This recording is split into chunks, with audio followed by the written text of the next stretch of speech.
Hola, ¿qué tal?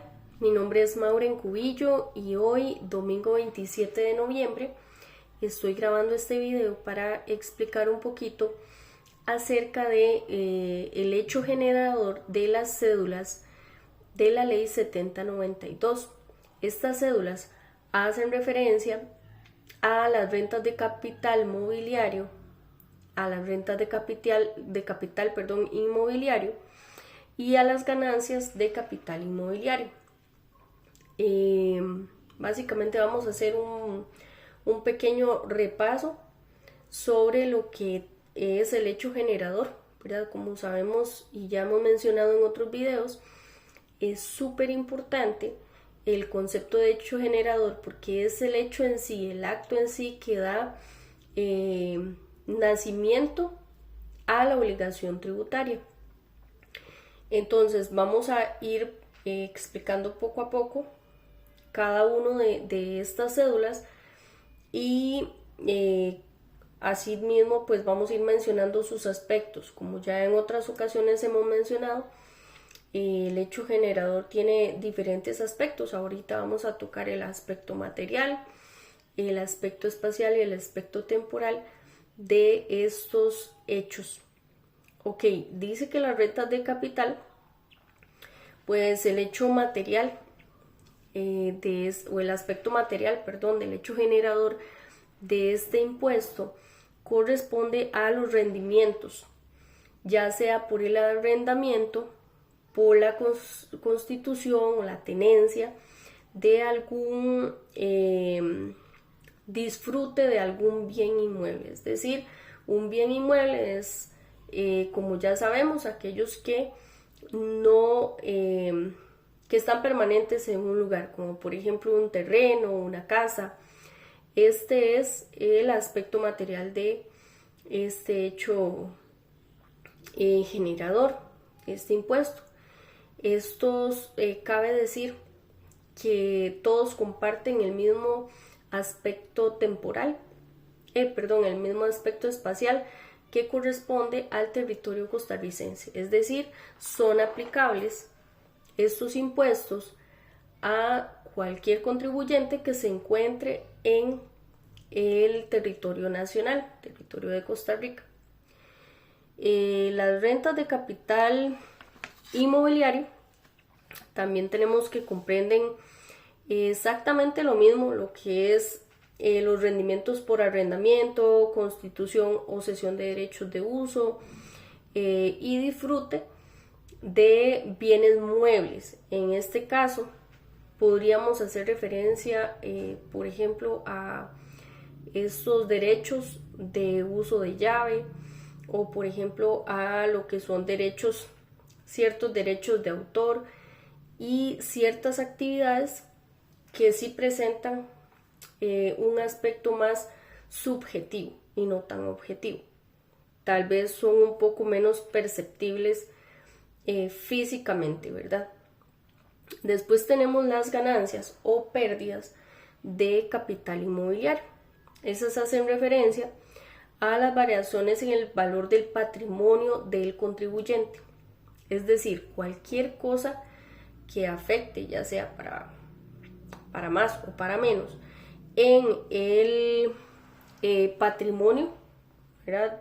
Podría ser cualquier actividad que se derive del cambio en la composición de ese patrimonio, pues también estarían sujetas a este tributo que se debe pagar igual en Costa Rica. Y en el caso del aspecto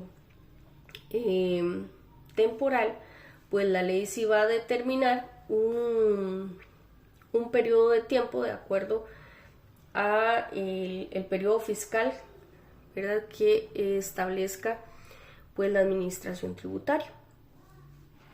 Algo importante a tomar en cuenta también es que hay otros tipos de impuesto que, por ejemplo, toma en cuenta el impuesto al salario. Como ya probablemente algunos sabemos, los salarios que esté devengando cualquier costarricense están sujetos a este impuesto. Claramente y debido a diferentes principios de la ley tributaria, no se puede cobrar este tributo a cualquier salario. Se cobra este tributo a salarios que sean devengados de un monto base en adelante, ¿verdad? Por decir algo,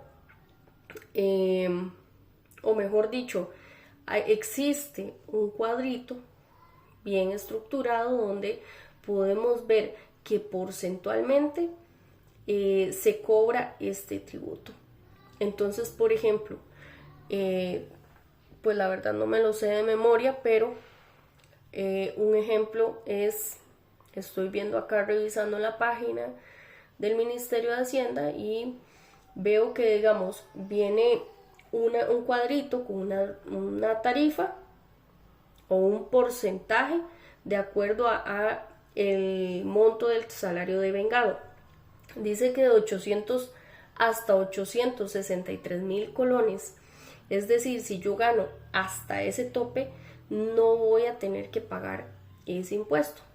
Si yo gano más de ese monto, voy a tener que pagar un 10% y es sobre el excedente. Cabe decir que eso sobre el excedente, es decir, si gano 900,000 colones, entonces el excedente entre 863 y los 900,000 colones, sobre ese excedente es que se paga la renta. Y pues hay un cuadrito que pues viene con sus porcentajes de 863,000 a 1.267.000 es un 10%, de 1.267.000 a 2.223.000 es un 15% y así sucesivamente hasta llegar a un tope del 25% para salarios que tengan de más de 4.445.000 colones. Pues claramente el hecho o el aspecto material de este hecho generador es el devengo del salario. Ese es el hecho generador. Y cualquier vez, en el caso del aspecto temporal, pues va a aplicarse cada vez que se devengue ese salario. Entonces, normalmente va a ser mensual, ¿verdad? Acá en Costa Rica normalmente es mensual y se cobra automáticamente este impuesto. Normalmente, en la mayoría de los casos, pues el mismo patrono es el que se encarga de servir como intermediario, ¿verdad? Y recibe ese o rebaja inmediatamente de planilla ese monto. Por otro lado, tenemos el hecho generador al impuesto de las utilidades, que es bastante común, ¿verdad? Este hecho, este impuesto a las utilidades, pues el hecho generador sería la percepción de renta, o en sí la percepción de ganancias, ya sea en dinero, puede ser en especie. Los otros también podrían ser en dinero o en especie y podrían ser ganancias o utilidades continuas o no, ¿verdad? Podría ser algo que yo regularmente estoy recibiendo o podría ser que eventualmente por la prestación de X servicio pueda recibir utilidades. Y estas utilidades deben de proceder de alguna actividad que sea lucrativa. Bueno, pues eso normalmente se establece un periodo fiscal de un año, ¿verdad? Las personas que estarían sujetas o el contribuyente en este caso pueden ser personas físicas o jurídicas, y al igual que el impuesto del salario, se establece un cuadrito con unos porcentajes y se va a cobrar a nivel escalonado. También varían un poco entre si es una persona física o si es una persona jurídica. Por ejemplo, hay En el caso de las personas físicas, si por ejemplo las utilidades son hasta 3.836.000 colones, no serían sujetas a este impuesto. Caso contrario, entonces van a ir escalonadas igual. Por ejemplo, de 3.836.000 a 5.729.000 sería un 10% sobre ese exceso. Y así sucesivamente hasta llegar al 25%. Y en el caso de las personas jurídicas, pues el monto sí varía un poquito más, ¿verdad? Entonces, hasta 5.286.000, el impuesto sería de un 5% y ahí sucesivamente ahí sigue, ¿verdad? En manera escalonada y obviamente porcentual a la diferencia o el exceso de utilidades que se obtengan, hasta llegar a un tope de 112.070.000 colones, que se pagaría un 30%. Bueno, hablando de esto, pues hablando del impuesto a las utilidades, hay ciertos gastos que podrían ser deducibles de impuestos, y eso lo podemos ver en el artículo 8 de la ley. Y son todos esos gastos que realmente están vinculados a la actividad lucrativa que se está realizando. Entonces, por poner un ejemplo breve, podríamos decir que si yo como productor de leche necesito comprar alimento para las vacas, eso sería esa compra, ese gasto estaría influyendo directamente, porque si yo no compro ese alimento, pues no voy a tener la producción que necesito. Entonces es todo aquel gasto que realmente influya en la producción del servicio que yo estoy ofreciendo y que me genere una renta. Y hablando de esto, pues encontramos también el concepto de deducciones únicas, que corresponden al 25% de los ingresos gravables, y esos son aceptados como gasto sin necesidad de presentar factura. Para que sí puedan tomarnos como gasto deducible, hay una gran lista, ¿verdad?, según cada actividad económica, de gastos que el ministerio o la administración tributaria, mejor dicho, pues toman como gastos deducibles y otros que no.